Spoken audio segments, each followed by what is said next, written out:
සුබ දවසක් යාළුවනේ. අහලා තුණා අවිහිංසක අංශුදු ළඳක් කියන ගීතයේ සල්ලි නොවේයි ජීවිතේ කියලා කියන කොටස මොකක්ද කියලා කීප දෙනෙක්ම අහලා තුණා. යාළුවනේ මේකයි විස්තරේ. සින්දුව ගැන මම කෙටියෙන් පවසන්නම්. අවිහිංසක අංශුදු ළඳක් කියන්නේ අන්සතු ළඳක්. තවත් කෙනෙකුගේ බිරිඳක්. මේ කොල්ලා එකකින් සම්බන්ධකම් පවත්වලා මේ කොල්ලා පසුපස හොයාගෙන වෙනවා අමදාම හොයාගෙන සම්බන්ධකම පවත්වාගෙන යනවා. මුලදී කියනවා අයියේ සල්ලි නෙවෙයි අයියේ ජීවිතේ කියලා දෙන්නත් එක්ක ඔන්න කොල්ලට කියලා දෙන්නත් එක්ක සම්බන්ධකම පවත්වනවා. මුලදී කියන්නේ එහෙම තමයි ගොඩක් ගෑනු කට්ටිය සල්ලි නෙවෙයි ජීවිතේ කියලා.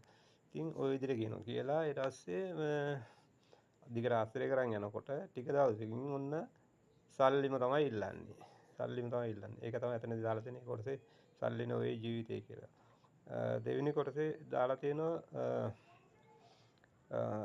රෝස තොල් රස නිල් නැතු බැල්මට සරාගී පෙනුමට හදවතින්ම ආදරේ මං. ඒ කියන්නේ රෝස තොල් රස නිල් පාට ඇස්සල බැල්මට එතනින් කියනවා හදවතින්ම ආදරේ මං. ඒ කියන්නේ ඒ කොල්ල ගොඩක් කැමති ගොඩක් ආසයි ගොඩක් ආදරේ ඒකයි හදවතින්ම ආදරේ මං කියලා. ඒ වගේම සරාගී පෙනුම සෙක්සි පෙනුම යන එනකොට සෙක්සි පෙනුම තමයි යාගේ තියෙන්නේ ගෑනු ළමයාගේ.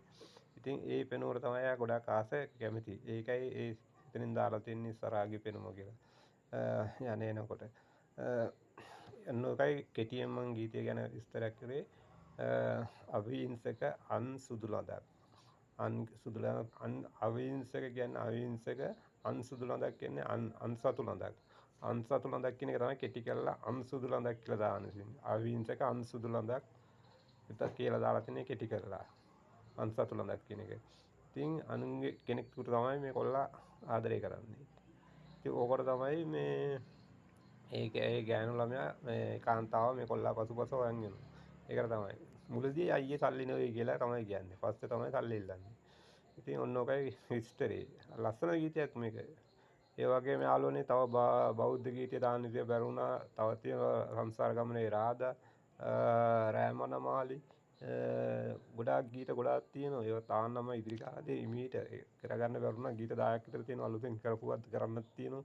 තව ගීත ලස්සන ගීත තියෙන ගොඩාක්. ඉතින් ඒවම ඉමීට එකින් එකට දාන්න යාළුවනේ. මේ කාලේ තමයි මට ප්‍රමාද වුණේ මදි වුණේ අතපසු වුණේ. ඉදිරි කාලෙදී මම දාන්න ලස්සන ගීත තියෙන මේ වගේම ලස්සන ගීත. ඒ වගේම සන්සෙට් බේබි එකක් ගොඩාක් කට්ටිය සුබ පැතුවා. ඒගොල්ලන්ටත් ගොඩාක් ස්තුතියි. මේ ගැන ගීත කීප දෙනෙක් අහලා තුණා. ඒ ගැනත් මේ ගීතයට සුබ පතපු කට්ටියටත් අනික වාරයක් ස්තුතියි. දන්නේ නැති දෙයක් තියෙනවා නම් අහන්න මගේ ගීත ගැන මම විස්තර කරලා දෙන්නම්.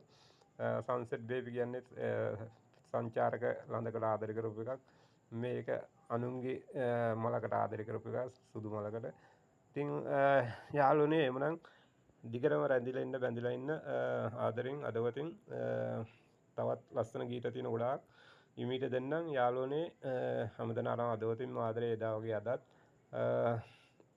රට වටේ ලෝක වටේ බැඳී ඉන්න මාගේ පේජ් වල රසිකයන්ට අදවතින් එදා වගේ ආදරේ අදත් ආදරේ අලුත් කොට්ටියත් එකතු වෙන සම්බන්ධ වෙන්න එදා වගේම ආදරේ මම බේරුල ගොඩල්ල ප්‍රදීප් කුමාර අදවතින්ම ආදරේ යාළුවනේ. බුදු සරණයි.